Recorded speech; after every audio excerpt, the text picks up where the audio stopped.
2 Chronicles 8 from the Net Bible. Building projects and commercial efforts. After 20 years, during which Solomon built the Lord's temple and his royal palace, Solomon rebuilt the cities that Hiram had given him and settled Israelites there. Solomon went to Hamath Zobar and seized it. He built up Tadmor in the wilderness and all the storage cities he had built in Hamath.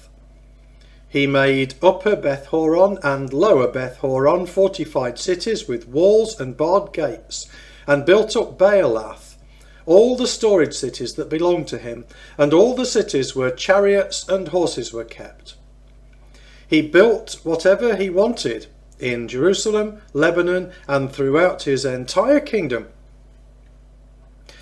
Now, several non-Israelite peoples were left in the land after the conquest of Joshua, including the Hittites, Amorites, Perizzites, Hivites, and Jebusites.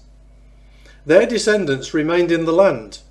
The Israelites were unable to wipe them out. Solomon conscripted them for his work crews, and they continue in that role to this very day. Solomon did not assign Israelites to these work crews. The Israelites served as his soldiers, officers, charioteers, and commanders of his chariot forces. These men worked for Solomon as supervisors. There were a total of 250 of them who were in charge of the people.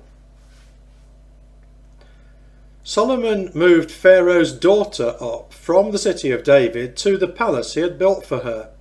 For he said, "My wife must not live in the palace of King David of Israel, for the palaces where the ark of the Lord has entered are holy."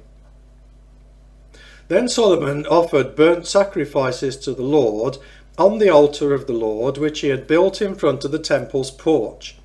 He observed the daily requirements for sacrifices that Moses had specified for Sabbaths, new moon festivals, and the 3 annual celebrations, the Feast of Unleavened Bread, the Feast of Weeks, and the Feast of Temporary Shelters.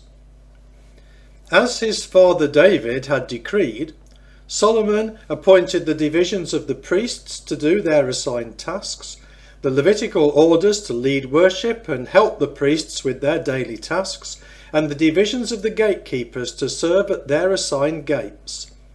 This was what David the man of God had ordered. They did not neglect any detail of the king's orders pertaining to the priests, Levites, and treasuries. All the work ordered by Solomon was completed. From the day the foundation of the Lord's temple was laid until it was finished, the Lord's temple was completed.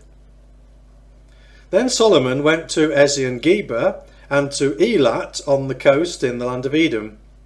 Hiram sent him ships and some of his sailors, men who were well acquainted with the sea.